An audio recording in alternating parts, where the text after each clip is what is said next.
So, ito, your personal information. So, ilagay lang po natin yung mga details natin. And then, okay, and then mamaya i-agree natin para for the confirmation. Okay? Fill upan lang natin, guys. Yan, once na nakumpleto nyo na yung mga personal information, just check nyo lang. And then, try natin kung ma-approve. Okay?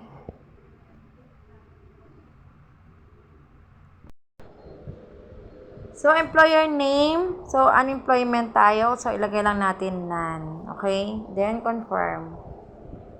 So, facial verification. Make sure there is enough light in your background. So, start facial verification.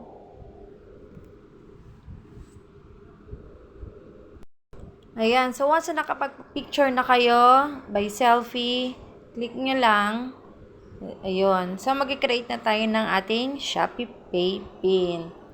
So, to ensure account safely, avoid using consecutive or respective numbers, date, or birth of user. Ayan, i-check natin kung ilan yung PIN natin, So, ayan, nakagawa na tayo ng PIN natin. So, meron na tayong Shopee Pay. Ayan, so, ganun lang po kadali yung Shopee Pay na gumawa. Okay, so, ngayon,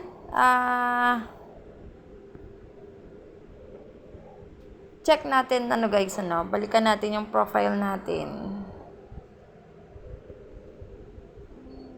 So, my wallet. Okay, so first time din kasi natin gumamit ito, Shopee Pay. Ayan, so coins required.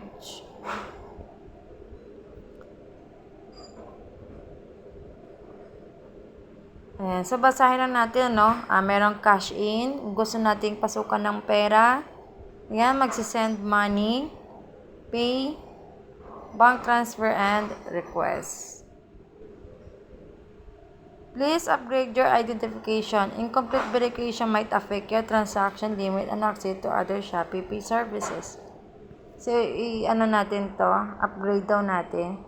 Why verify your identity? We are required to verify your identity in accordance with applicable laws. We need your permission to collect, use, disclose, and process your following personal data. What the sensitive data? Ayan, yung mga valid ID. Ayan, selfie photo. Ayan, nagawa na natin. Your sensitive data will be protected under our privacy. So, I agree to this term. Okay. So, i-check lang natin. So, kailangan ng ID, guys. Front of ID card, back of ID card. So, ayan, take a photo tayo ng ating mga ID. So, ito yung mga ID type na hinahanap ni Shopee Pay. UMI, driver license, passport, national ID, PRC ID, ISIS ID, postal ID, ayan, PhilHealth ID, NBI, OFW ID card. Ayan na. So, isa-isahin nyo lang to, guys. Isahin nyo lang, guys. Kung ano yung mga available ID na meron kayo. So, after natin makapag-picture ng ating ID, so another information silang hinihingi. So, fill upan lang natin ulit for the second time around. So, ito merong politically exposed person. So, ito yung hinihingi nila. Have you, your immediate family members or close associate ever held any of the following position? So, ito guys. So, kailangan sagutin natin ito guys. So, ayan. No lahat. And then, submit. Okay, next. Full address. So, ayan guys. Pag na-fill up na, and then, Click lang natin yung confirm. Okay? Delphin. Ay, okay. Wait lang.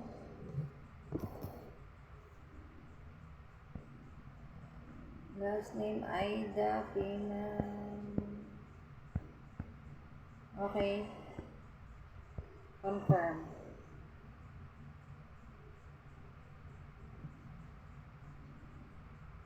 So, wait lang natin, guys. So, medyo matagal yung confirm, ano? Hindi natin alam kung bakit. Nire-read pa ni Shopee Pay yung information natin. Yung mga fill up information natin.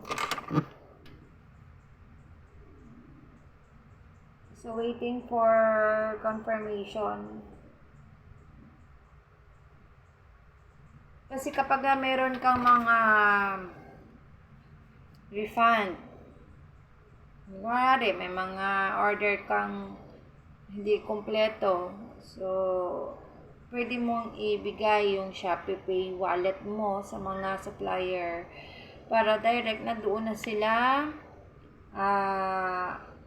mag-refund sa'yo. Or, pwede rin na kapag nag-shopping ka, ito yung gagamitin mo.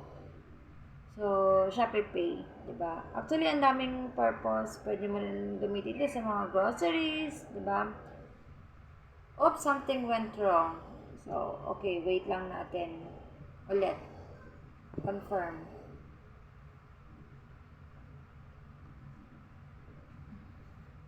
Sana ma-confirm na. Ayan, so, eto na ang lumabas. Make sure there's start facial verification. So, uulit na naman ulit tayo, guys. So, okay guys, confirm. Confirm na natin.